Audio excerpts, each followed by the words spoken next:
No. Hello, I'm Lisa Tyler. I'm your host of Senior Connections. This is our monthly show brought to you by Senior Resources, your area agency on aging for Muskegon, Oceana, and Ottawa counties. We get together every month and we have conversations with guests about all kinds of things pertaining to older adults, their caregivers, and those who care for them. It might be Medicare, prescription management, driving issues for older adults, something health related, all kinds of things.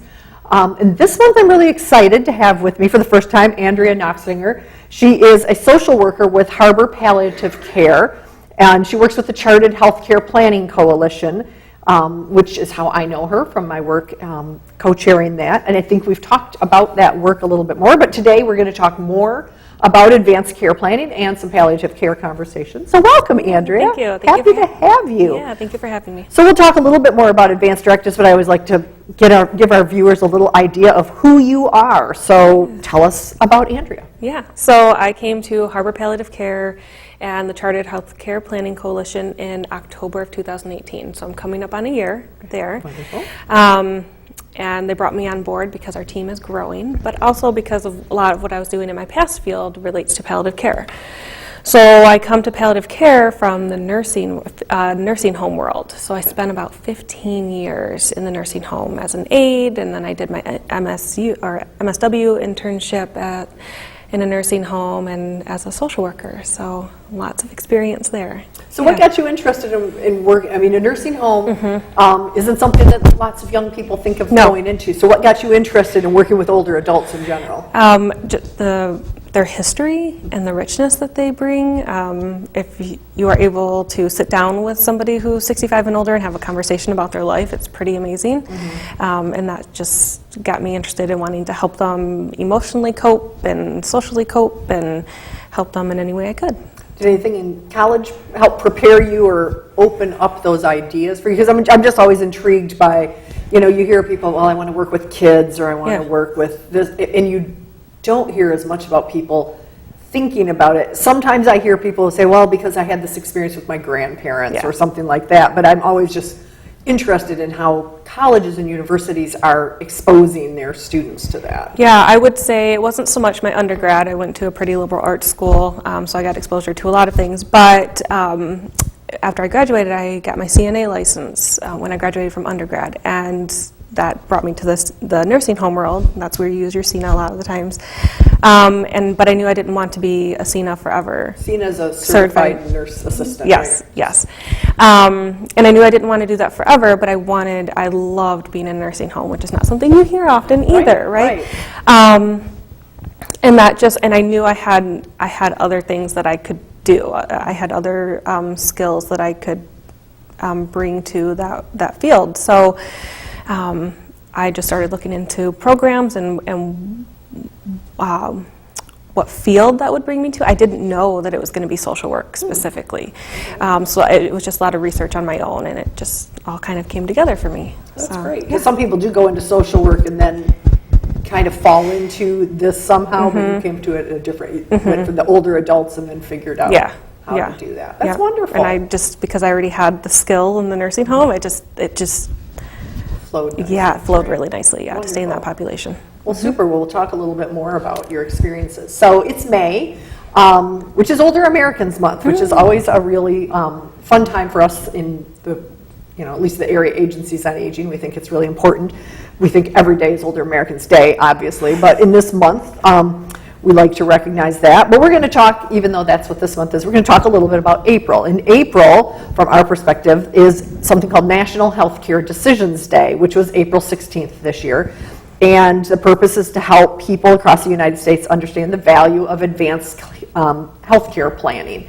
And so we have a local coalition, the Chartered Healthcare Planning Coalition, that Andrea and I serve on. And our coalition managed to come together with some funding to get, you do some of your work, is paid for by that. And we've been working a lot on that. So we just had a community event last month that if we have time we'll talk about, but we'll talk about that later. But let's talk in general about advanced healthcare planning and advance directives specifically.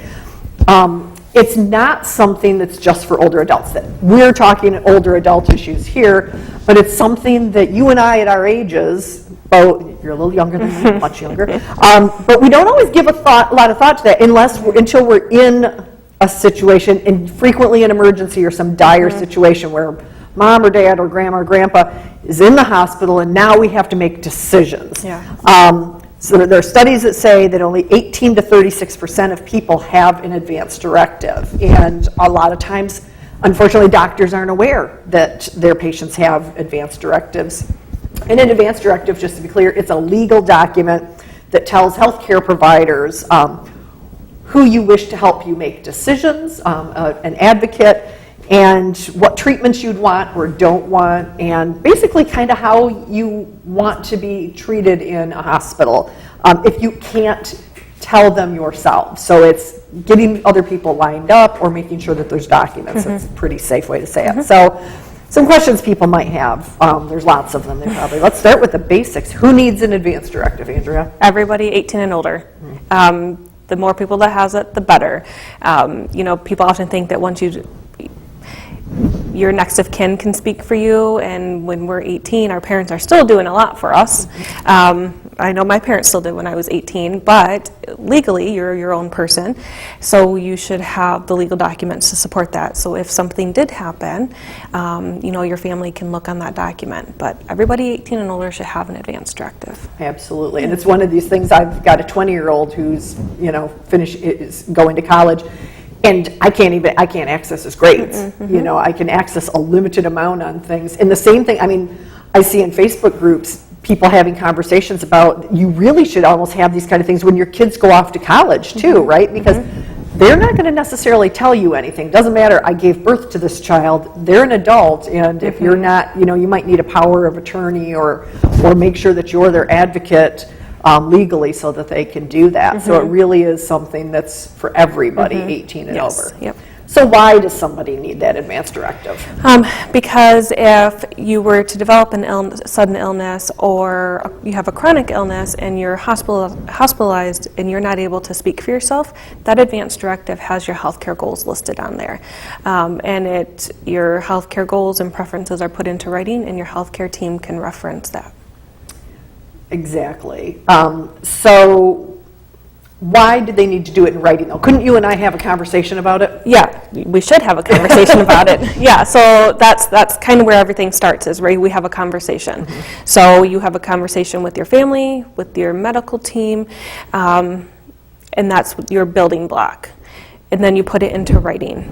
So it is great to have the conversation, but if you're not able to speak for yourself, nobody may know that conversation, or the person that does know that conversation isn't available.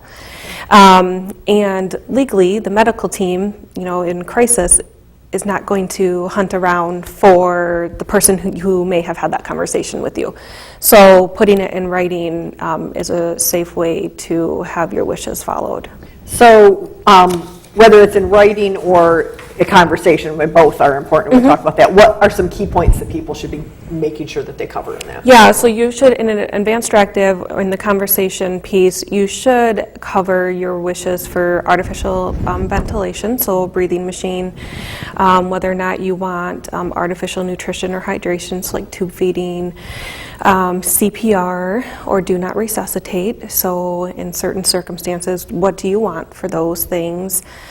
Who you want to speak for you. That's the patient advocate. That should be in your advance directive and part of the conversation.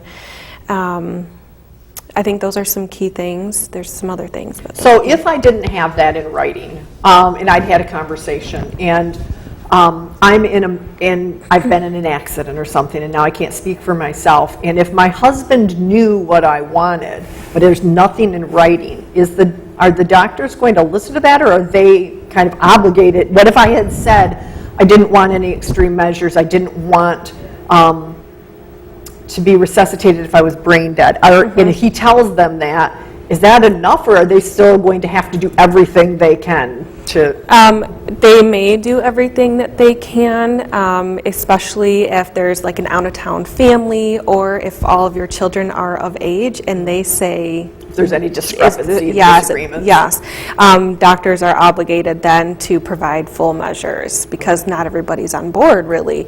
So that's another importance to having that document. Okay. Yeah. Because, and we have those conversations in the coalition. You know, people go, the medical professionals have been trained to save lives. So that's what they'll do unless there's something very clear that outlines that somebody has a different wish on that, Right. correct? Right. And that's the reason they go into that Right. usually. So let's talk a little bit about more about a patient advocate. Who can you appoint as a patient advocate and what kind of decisions can they make, assuming we've got that in writing? Yes, so you can appoint anybody 18 and older to be your patient advocate. There's a large myth, or there's just kind of the community's perception that you have to appoint your spouse or like your oldest child, 18 and over child. But you can appoint anybody. You can appoint, if you've had that conversation with your pastor or your sibling or a friend. It can be my boss at work if that person's Yes, agreed, right? yes. So they do have to agree to be the patient Yeah, advocate, so they have correct? to, in writing, agree, accept that they are willing to serve for you. And they're signing that, or they're accepting that they will serve for you in difficult times. They can make difficult decisions in really difficult, stressful times. Even if they don't agree with you, with your wishes, that they're still willing to carry out your wishes. That they're going to be a strong advocate for you, because there might be some discord within your family, but if you want to make sure that they're going to say, this is what this person wanted, this is what we've talked about, this is what's documented, this is what mom wanted or dad wanted. So that's a document that's signed, dated. Does it have to be drawn up by an attorney? Does it have to be witnessed, notarized? How does that? Yep, so the advance directive, the accepting part, the patient, the power of attorney portion doesn't have to be witnessed, right? So the advance directive has to be witnessed. So when I'm saying here are my preferences, here are my wishes, and I'm signing that document, I need two witnesses. Okay. That cannot be family or anybody that has a vested interest in like financial benefit from my passing. So the witnesses need to see me sign it, but the patient advocate, when they accept, that doesn't have to be witnessed. So, if I did my patient advocate, my advance directive paperwork, I can mail it to my patient advocate, and they can sign it and mail it back to me. So that part's pretty easy. We want to make it as easy as possible, but as complete and legal as possible. And should somebody just have one patient advocate? It's ideal, yes. They can have just Because one. you could have a conflict Yes, otherwise, right? yeah. But ideally, you want 2 or 3, because what if I appointed my spouse, my husband, and we're in a car accident together? Right. Okay. Then nobody is left to speak on my behalf or carry out my wishes. So you want 2 people or 3. Most forms have the option for 3 advocates. And they serve in order. So they don't serve together, but they serve in Sequential. Then. If this yes. person isn't available, or they're out of town, or Yeah. we just can't reach them, or whatever, then we go to the second one. Right. And then ideally, you need to have the same conversation with each of those people to make sure that they're going to carry out your wishes, even if they're Yeah. opposed and Yeah. all of those kinds. So working in the nursing home, I had that situation come up a couple times where I had the document, and the document had a patient advocate, and I had to call the advocate, and they had no idea that they were this person's patient advocate. So it does happen, so you should have that conversation with the person you want to speak for you. Okay. And they should know your goals. They should, you can't plan for every scenario, but they should have a good understanding. Are you allowed to change that after you've done that? Yes, you, as long as you are competent and have your capacity, you can change your or your advance directive and patient advocate as many times And then as you it's want. just going to take whatever the most recent dated one is? Yes, so you want to make sure that when you change your advocate, that everyone has a copy, so you've submitted, handed out copies, that your physician has a recent copy. Any medical team that's involved with you has a recent copy each time you change it. All right, so let's talk a little bit more about that, the people having copies. How do you make sure that your doctor does, and even if your doctor does, how do you know that the hospital, because if you're in that situation, you're not going to the doctor's office where you're going to be incapacitated, you're in the hospital. Yeah. So how do how do you know, you've sent it to your patient advocates, so they should have it, but how do we make sure that they're followed? And I know 100% of the time they're not necessarily, which is something else we could talk about, but how do you make sure, how many people should have them and who should have them? Yeah, so all the people you appoint or, want to be your patient advocate, they should have a copy. Your primary care, if you have a preferred hospital, they should have a copy. We also have a nifty little online database that we can use, Great Lakes Health Connect, and I can upload those documents for free. So most every healthcare organization in Michigan has access to that, so they can pull that. So if I was in an accident across the state, hopefully they can still pull that up. A lot of people have their advance directive like on the refrigerator, just like as if they were had to have a do not resuscitate order. Like they usually go or can go hand in hand on the refrigerator, and people keep them in their glove box. If they're in a car accident. So first responders kind of know to look in some of these kind of spots. They're probably going to look on a refrigerator. They might look, if you're in a car accident, they might look in the glove box to see if there's paperwork. And most advance directives have like a little wallet card. So you can ours does, and you can put it in your wallet that says you have it, so they know that they can look for that. Okay. But your advance directive does no good if it is kept in the safe, if it's kept in a box in the basement, if nobody has access to it. I still have patients on palliative care that families tell me, I will look for it. I know we have it. I just don't know where it's at. And that does no good, right? Yeah. So having lots of copies available is advisable. So we might have to kill a small tree for that. But hopefully with the Great Lakes Health Connect, we've got those uploaded so that at least in the medical field they can find those more. So how hard are they to complete? People think they're really hard and they're really scary and intimidating, but they are not hard. And that's part of my role. So as the Advanced Care Planning Coordinator with Charted and the social worker with Harbor Palliative, my role is to make it as easy as possible. And most of the advanced care planning facilitators in our region would say that that's their responsibility too, is to make it easy. So most advanced directives that are out in the public are easy to read. The language is not, it's, at a basic level that most people can get it.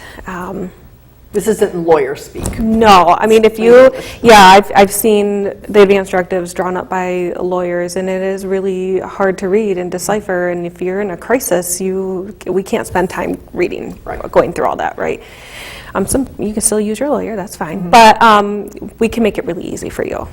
Okay. So you talked a little bit about other people. So you and other people in our community have gone through training on how to facilitate these conversations, right? So talk a little bit about what that involves. And so because, for example, Senior Resources is one of 3 agencies at Tanglewood Park. You're at Tanglewood Park every month. So let's talk about that. When you're there, how do they get to you? And then what do you do? How long do you usually spend with somebody? Yep, so we'll take it back to the advanced care planning, or the facilitators.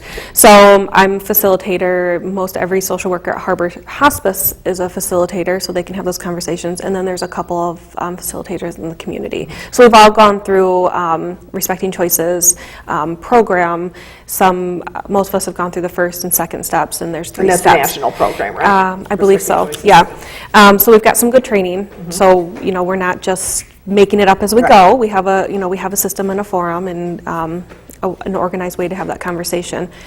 So I bring that to Tanglewood the second Thursday of every month from 10 to noon. And I usually spend about an hour with each person. If I need to spend more, I will. So let's say if there's back-to-back appointments, I can take your information and we can pick up the conversation elsewhere. And that's the perk of my position at Charted, is I get to spend the time with the community member. I can meet with them 10 times, 20 times, however many times it takes for us to have the conversation, a hearty conversation, and document it. I'll do it.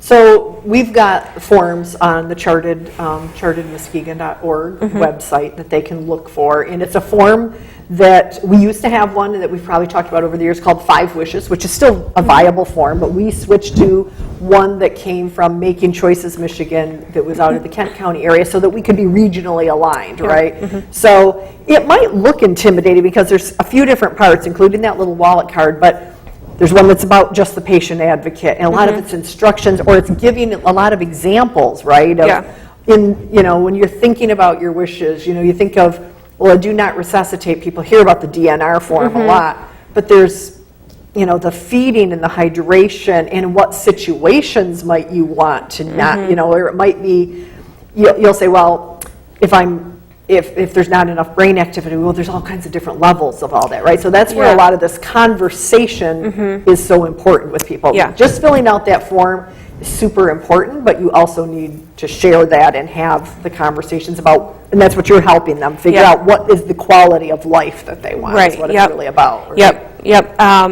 And that's what it comes down to. So, we can try to plan for every scenario, but that's going to be impossible. So we're going to narrow it down to a couple big ones, so if you were in a situation where you can't recognize who you're with, who you are, where you are, or have a meaningful conversation, what does that mean to you? How do you want to spend your life? How would you want your family to treat you medically? So we try to narrow it down to that, because we can go down that rabbit hole of like, what if medically this happened to me, or what if I was in this scenario? The more information we have, the better. But the facilitators, we can narrow it down a little bit.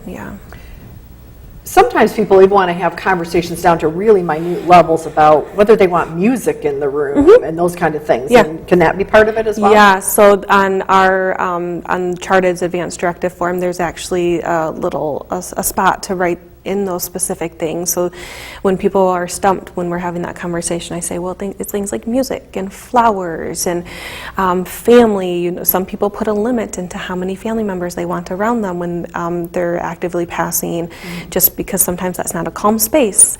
Or do they have a bucket list they want to accomplish in the last days? Or that's where we would put that. So that's really making that form personal, because everybody wants something different. Right. And these are not easy conversations to have. Nobody really wants to talk about death. No. It's kind of a taboo in our society. It has been for a long time, but last I checked, it's happening to all of us. Yes. So what we always say in our coalition, right, is it's really a gift to those you love to do this form and do it before a crisis. So really at any age. I'm young and healthy. I should still have one though, right? Yes, and that's the best time to have one. So when you're not in a crisis, when you're not having a lot of anxiety about your health, before a chronic health issue happens, that's the best time to make some really informed decisions, to have a calm, clear head about what you want and to have it documented. And then you can change it down the road if you want to do that. So I think that's really what's important for people to remember. You should have one even as a young adult, because things happen. You just never know what you want to do it while you can think logically. Think about, it's difficult to think if you're 20 years old about that happening. But when we just had our National Healthcare Decisions Day event and we had a local author, we had plenty of some college students there, right? And it was wonderful to see that it wasn't all older people there. Right. And it wasn't all of us on our coalition. It was, we had a bunch of 18, 19, 20-year-olds there who were doing it as some extra credit in the class, granted, but I think it had lots of conversations about that. Have you had very many young people to talk to, or does it tend to be older adults? It tends to be older adults, which I would like to see that change. Yes, and the show is focused on older adults, but I would like to see it change. I would really like, ideally we would like 18 and older, so really hitting that 18 to 30 age range. But even if I had people in their 30s and 40s that had this conversation, I had to really hone it in on my husband to have those conversations, because you're right, it's not something we want to think about. And when people, when I start addressing this with my patients, mostly on the palliative care side, because they probably weren't expecting that conversation. Uncharted, when people contact me, they know that's coming, right? But when I have palliative care patients who are in their 30s and 40s, I kind of have to bring it back and give them an example and say, I'm in my 30s and I have mine. So, and I don't have a chronic illness. So if you're in your 40s and you have a chronic illness, it's probably a good idea that we start this process.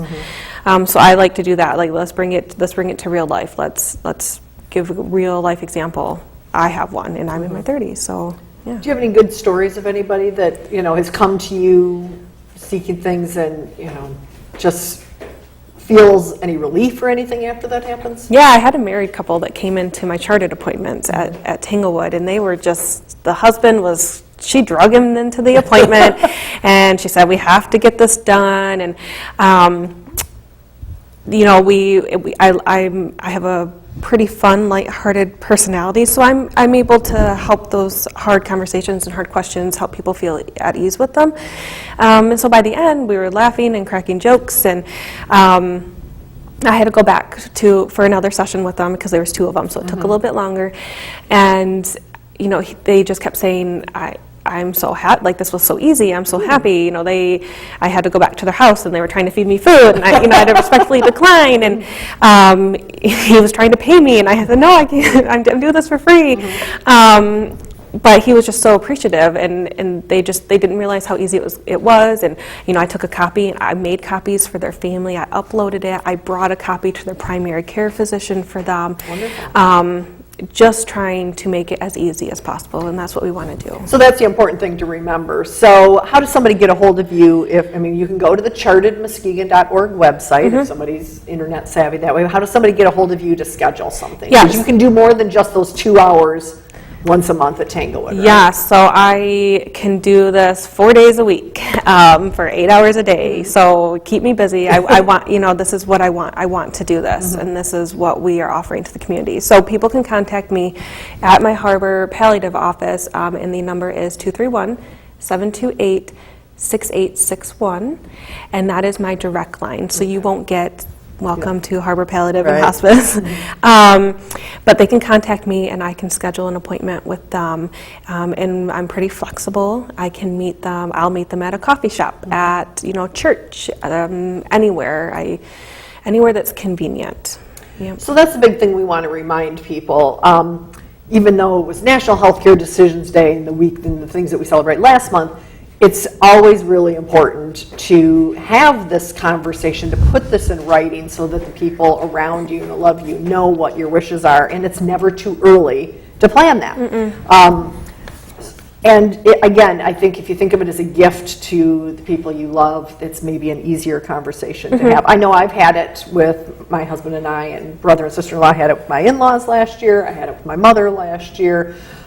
It's not the easiest thing, but it's essential. And there are national stories that you've heard in the past about people, where you've seen the families battling over that, and I think that's enough reason. I remember those from years ago, where there was a case in Florida, and it was somebody young. So I think if you think about that, and you wouldn't want to see that happening and have everybody on the same page, and to be able to do that before a crisis where everybody already is stressed about everything else, to do it early would be super important. So just remember that there's help available. You don't have to do that alone. Andrea is great to talk to, very easy. She'll help you along with it. So tell us one more time your direct number. Yep, so my direct number is 231-728-6861. And if you can't remember that, as always, you can call 211. But Andrea is also at Tanglewood Park every second Thursday of the month from 10 to noon. And you can call 733-8643 and set up those appointments as well. So we hope that more people will do that. Andrea, thanks for joining us. This half hour flew by, as always. So again, if you can't remember, call 211, tell them you want some help with that. They'll know to connect you with Charted. And we'll see you next month. Thanks for joining us. Thank you. Went fast.